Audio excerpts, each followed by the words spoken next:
So this is the theater set, which is one of the coolest sets actually that I've gotten lucky enough to work on. So this is the big scene in the theater where Forcible and Spink are kind of, having their sing-off and seeing who can be the best performer. This particular shot is the reveal of Forcible in her rather new and interesting costume. She comes up through a trapdoor on her little shell there, but along with that, there's all sorts of things that are happening for the reveal. So basically, I'll walk you through a frame of animation on what I need to do.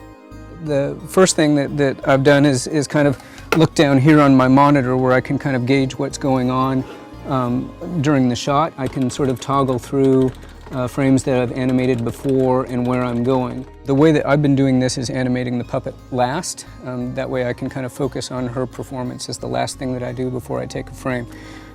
So I'll take you on a little journey around the set and show you what we do. First thing is to turn on the light because it's kind of dark back there. I'm up over here. I can animate this boat right here. It's on a little slider. And I've got little marks down here on the tape, so I move that forward 1 mark. And then I come up over here and animate this little model mover right here that is attached to the angel that's over on this side of the screen, to the next mark, and he's ready to go. And I go on to my next stop in the journey. And there's a whole background behind that's made of a bunch of long triangles. I think you've probably seen them on billboards. And all of these are on these little dials here. And then I've got little needles down here with little gauge marks that show where I want to be on each frame. So I come back here, move this one frame, move this one frame, so forth all the way through. And I come down here, underneath, I've got, this is for the trap door that Forcible is coming up on, and I've got automobile jacks that they've rigged me up with in here, and I just turn that a little bit, and I've got marks in here where I can see how far I want to go. So that's about a frame. And I come over here, the angels have to be like mechanically perfect because what they're doing is they've come down and then throughout the shot, throughout like 10 seconds of the shot, they're just sort of weaving back and forth like that. And so there's no room for any mistakes. All the increments have to be, perfect in precision and tiny. So I've got my increments up here marked out on this piece of paper here. I took everything, worked it all out, and then went over to a Xerox machine and reduced it down like 400%. I can't actually see them with just these glasses.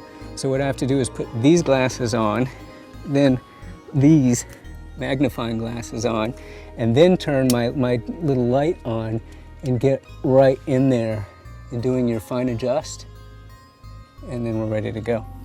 And then I've got this slider right here that I push just a little bit because I want her to start moving into the center, and that's attached onto a rig down here as well.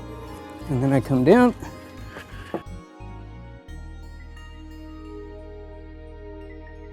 duck under the camera, don't touch the camera because if you do, the shot's kind of messed up. And then I get into animating the puppet. And I've got, these are surface gauges that I put in place. It's basically just a reference point in space. So right now I'm lining that up with a point on the puppet so that when I move her, I can tell where I moved her from. Unfortunately, I've got these very hot lights in here. So when I animate, I need to kind of reach across here. And I found that my clothes tend to light on fire.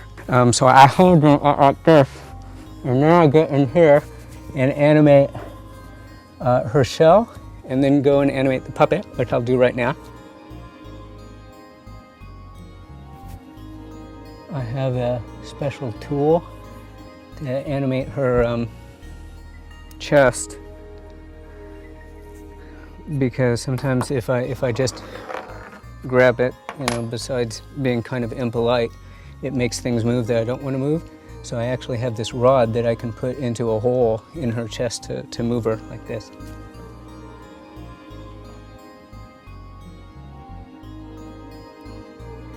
And then pull it out. Pull out all of my gauges. And that's one frame.